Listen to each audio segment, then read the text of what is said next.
अगर किसी नेता के लिए या किसी दल के लिए कुछ कोई कवि कह जाए तो बुरा बिल्कुल नहीं मानना है। मैं बिल्कुल भी नहीं कहूँगा, खासकर भाजपा वालों को तो कुछ नहीं कहूँगा। उसके दो कारण हैं सर। पहला कारण यह है कि मैं कानपुर में रहता हूँ, दूसरा कारण यह है कि मैं कार से चलता हूँ।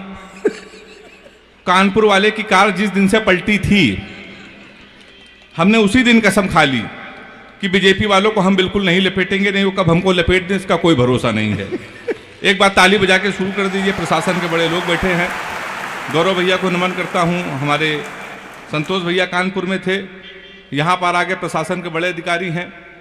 प्रशासन और पुलिस के लिए भी कुछ नहीं कहूँगा। पुलिस थाना चौकी, आपने सुना होगा, थाना नाम हमारे कानपुर की देन है, थाना। अच्छा। हमारे यहाँ कानपुर के पुलिस वाले किसी को पकड़ के खंभा पकड़ाते हैं, दरोगा लट चलाता है, कहता है तू था, तो कहता है ना, कहता था ना, था ना, वहीं से थाना उत्पन्न हुआ है। संतोष जी बैठे हुए हैं, तो मैं प्रणाम करता हूं। कानपुर आप कभी आइए, आप तो कानपुर के बगल में रहते हैं। हिंदुस्तान का सबसे विचित्र शहर अगर कोई है तो कानपुर है। मैं एक स्कूल में पढ़ाता हूं। हाथ से कभी अगर टीचर हो जाए तो बच्चे का भविष्य आप समझ सकते हैं। हमने अपने ही स्कूल के एक बच्चे से पूछा, हमने कहा बेटा ये बताओ 1 किलो रुई और 1 किलो लोहा, दोनों में भारी क्या होगा? उसने कहा मास्टर साहब लोहा भारी होगा।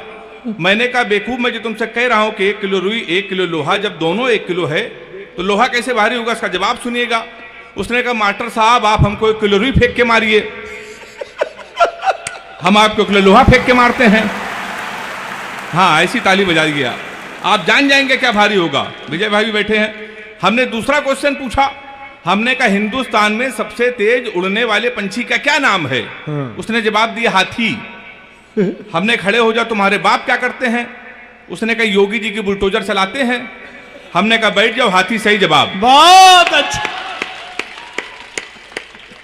तो मास्टर भी बड़ा होशियार होता है भाई साहब। मैं उसी कानपुर से आया हूं, इतना अद्भुत शहर हमारा है।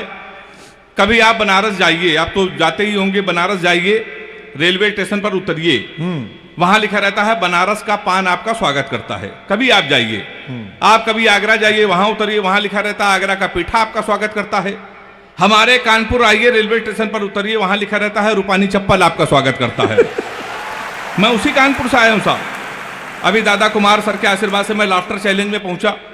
मैं जब वहां शूटिंग कर रहा था तो वहां से आया तो सर मेरी घड़ी खराब।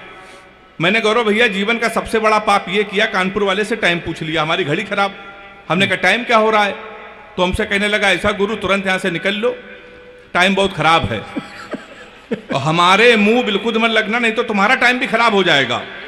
तो हमने कहा टाइम न बता दे, ये बता दे तेरा मूड क्यों खराब है? तो उसने कहा भाई साहब एक लड़की इसको हमने इतना कहा कि बड़ी कमजोर है, कुछ खाया कर, वो हमारा 50,000 रुपए खा गई। तुम साले हमारे मुंह लगे हुए हो, हमारे मुंह बिल्कुल में लगना बहुत भरे बैठे हैं। तुमने कहा ऐसा क्या है? कहने लगा है कुछ नहीं, एक लड़की के चक्कर में 5 साल से लगे थे, हम समझते थे हमसे प्यार करते हैं, मुझसे प्यार करते हैं, तो इसमें हुआ क्या? कहीं हुआ कुछ नहीं भाई साहब, हमारे नगर निगम का चुनाव चल रहा है, उसको मिल गई है पार्षद की टिकट। पूरे शहर में होल्डिंग लगी है युवा दिलों की धड़कन पुष्पा पाल। तुम साले हमसे टाइम पूछ रहे हो? लोग तो नारा लगा रहे हैं मोहर मारो तान के पुष्पा को पहचान के।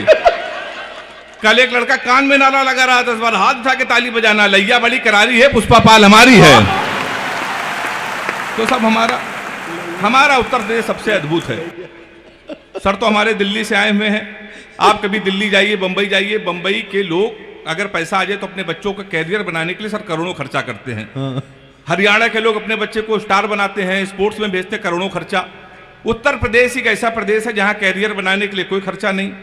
250 का कुर्ता लीजिए, 350 का सफेद पैजामा, 50 रुपए का काला चश्मा, 40 रुपए गले में डालने वाला अंगोछा।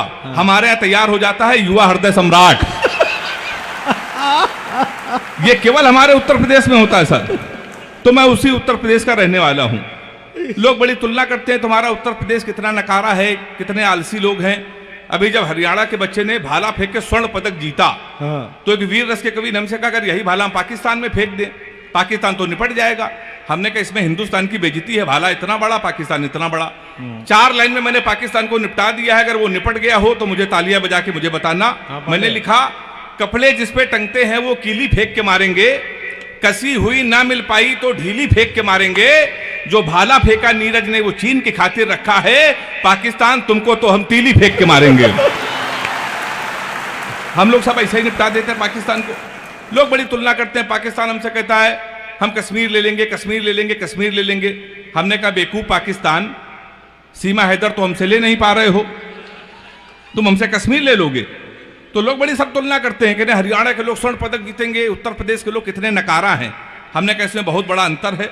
हरियाणा का बच्चा सर सुबह 4 बजे जगता है, सबसे पहले जाता है जिम, 4-5 घंटे जिम करता है, वहां से आता है 4-5 किलो फल खाता है, वो सो जाता है। शाम को 5 बजे फिर वो सो के उठता है, फिर वो जिम जाता है, फिर 4-5 किलो फल खा के 2-4 घंटे टहल के सो जाता है। हमारे उत्तर प्रदेश के लड़के कानपुर मल्लावा के 9:30 बजे सुबह सो के उठते हैं, वो भी तब जब उनका बाप उनको लतियाता है। सबसे पहले वो जाता घर के नजदीक पुलिस चौकी, दरोगा के साथ एक सेल्फी लेता है, फेसबुक पे पोस्ट करता है, नए चौकी इंचार्ज रामकिशोर कनौजिया भाई साहब का सानिध्य प्राप्त हुआ। ताली हाथ उठा के बजाय एक बार जोरदार। क्या बारीक बात पकड़ी है भाई। ये हमारे उत्तर प्रदेश में होता था। शाम को वो सो जाता है, शाम को जब वो सो के उठता है संतोष सर, तो 7-8 लड़कों से जो बियर की बोतल खोलता है, उसी दरोगा को प्रेशर में लेने के लिए स्पीकर खोल के फोन करता है, दरोगा जी नमस्कार, पहचाना? अब दरोगा जी समझते गुरु उस समय इसके मुंह न लगो, इस समय तो उसके लगी हुई है। दरोगा उसका फोन काट देता है, फिर वही दरोगा 12 बजे मारते मारते उसको थाने लेके आता है। आपकी सेल्फी डालता है वो दरोगा, गुड्डू भैया 100 ग्राम चरस के साथ धरे गए। फिर गुड्डू भैया की होती रात भर कुटाई। 3 दिन बाद लोकल विधायक उसकी पैरवी करता है, फिर वो छूट के आता है, फिर वो विधायक बनता है। हम कवियों को बुला के सुनता है, ताली बजा सकते हैं। गौरव भैया यहाँ के लिए नहीं है, हमें सुरक्षित कानपुर भी जाना है। तो हमारा उत्तर प्रदेश बहुत अद्भुत है। 2-4-5 मिनट केवल मैं आपके और रहूंगा। रश्मि जी, गजेंद्र प्रियांशु जी श्रृंगार के बहुत बड़े कवि हैं। ये लोग आएंगे, आपको प्यार मोहब्बत की बातें बताएंगे, भटकाने की कोशिश करेंगे। मैंने प्यार मोहब्बत के विषय में सर कोई कविता नहीं लिखी, ऐसा नहीं कि कोई प्रेमिका नहीं है। योगी जी की सरकार, जब योगी जी की सरकार उत्तर प्रदेश में नहीं थी तो 15 प्रेमिकाएं थीं। जिस दिन योगी जी उत्तर प्रदेश के मुख्यमंत्री बने, हमने सबसे राखी बंधवा लिया, क्योंकि सर्वाधिक कुटाई किसी की यूपी में हुई तो प्यार करने वालों की। तो मैं प्यार मोहब्बत से बहुत दूर रहता हूं सर, दूर से ले रहता हूं। लड़कियों की बीमारी है, किसी लड़की से कोई क्वेश्चन पूछ लो तो इतना उठपटांग जवाब देती हैं। हमने एक लड़की से पूछा, हमने कहा तुम्हारा फेवरेट कलर क्या है? कहने लगी स्टूपिड कहीं के, कोई मेच्योर क्वेश्चन नहीं पूछ सकते। तो हमने पूछा, हमने कहा 0.8 मिलीलीटर सल्फ्यूरिक एसिड को न्यूट्राइज करने के लिए कितने मोल बाइकार्बोनेट की जरूरत पड़ेगी? तब उसने बता रहा हमारा फेवरेट कलर पिंक है। तो मैं बहुत दूर रहता हूं प्यार मोहब्बत से। मैं तो इतना दूर रहता हूं। लड़कियों की एक बीमारी और है, किसी लड़की को आप गौर से देख लो तो कहेंगी देखो कैसे कुत्ते की तरह देख रहा है, ना देखो तो कहेंगी कुत्ता देख भी नहीं रहा है। तो साहब मैं बहुत दूर रहता हूं। हमारे गजेंद्र भाई हैं, कह रहे थे हेमंत नाम में कुछ नहीं रखा, नाम में कुछ नहीं रखा। सही कह रहे थे सर, नाम में कुछ नहीं रखा है।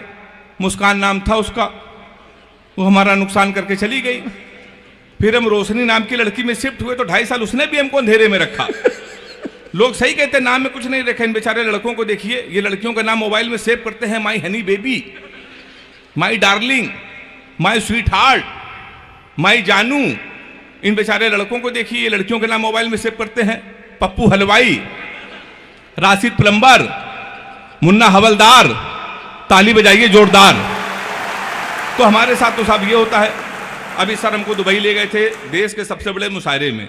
तो जब मैं दुबई गया तो हमारी वाली ने सर फोन किया, कहने लगे हमने सुना है तुम दुबई में हो। तो हमने कहा सही सुना है। कहने लगे हमारे लिए एक सोने की चैन ले आना। हमने कहा क्यों? लेकिन दुबई में एक तो सोना सस्ता है और जीवन भर में तुमको याद करती रहूंगी। तो हमने कहा पगली हम चैन नहीं लाएंगे फिर भी याद करती रहोगी। उसने पूछा कैसे? हमने कहा जीवन भर सोचो कि हरामखोर से पहली बार कुछ लाने को कहा था, ये वहां से भी खाली है चला आया है। तो सर इसी चक्कर में कोई नहीं टिकता। और मैंने तो एक सबक लिया है, आप भी ले लीजिए। अपनी प्रेमिका को कभी भी रुलाना नहीं चाहिए, क्योंकि 7-8 हरामखोर उसका आंसू पोंछने के लिए हमेशा तैयार रहते हैं। हमारी हालत क्या हो गई है? अंतिम 4 पंक्तियां पढ़कर मुझे पूरे तालियों के साथ विदा कीजिएगा। एक एक प्रेमिका को बांट कर ले गए, जो नहीं माना उसे डांट कर ले गए। जिस पेड़ पे बांधा था मोहब्बत का धागा, नगर निगम वाले उसे भी काट कर ले गए।